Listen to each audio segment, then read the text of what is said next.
changing the structure of school leadership.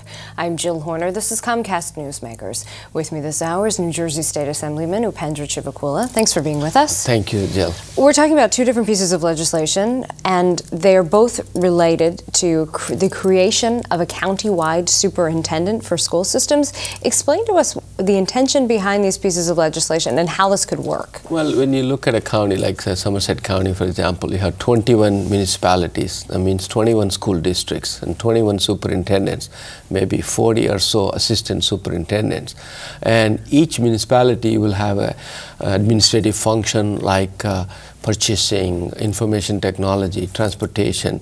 And if we can only combine and have one county-wide administration, there you're going to save the OLS, Office of Legislative Services, come up with a savings of $553 million per year.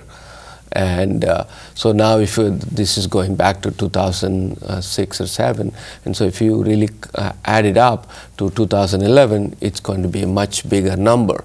So the idea is we can still do all the functions, making use of the economy of scale and eliminating the duplication and redundancy. You can save a lot of money for the taxpayers. If you look at $600 million, that is the budget cut that has gone through the current budget for the school districts. So let's focus a little bit on what could potentially be included in this effort to have less leadership at the local level and put it at the county level.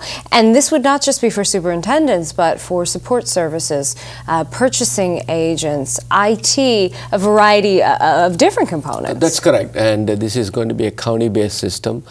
And then you have a ballot question in November of 2011, so that way the county voters have an opportunity to vote it up or down.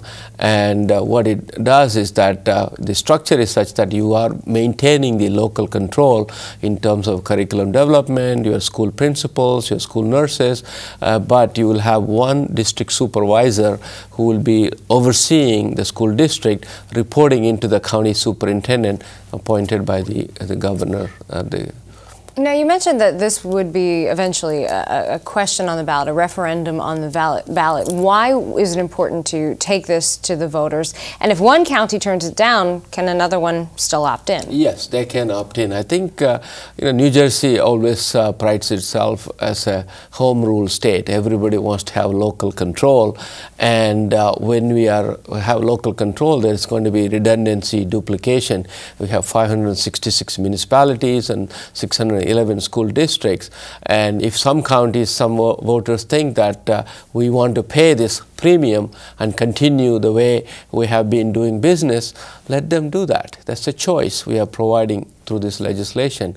If they think that we can save hundreds of millions of dollars through this approach, they can opt in, and that's the whole idea behind this. Now, you mentioned the idea of home rule. Would individual school districts still have the ability to control their own curriculum? Right, they can work on their curriculum, they can maintain their, they can run their nursing department, they can make sure that they have the principals, assistant principals, the teachers. All those things are going to be done locally. How would this actually work in terms of implementation? If you have superintendents for each of the 600 plus school districts, what then happens to their positions? Well, I mean, one of the things is that right now what is going on is that when you have need for 600 superintendents, it is it's not a competitive market because you have so many requirements. So you may, if you have only 21, you're going to get the best superintendents, and so who can really run the school district well.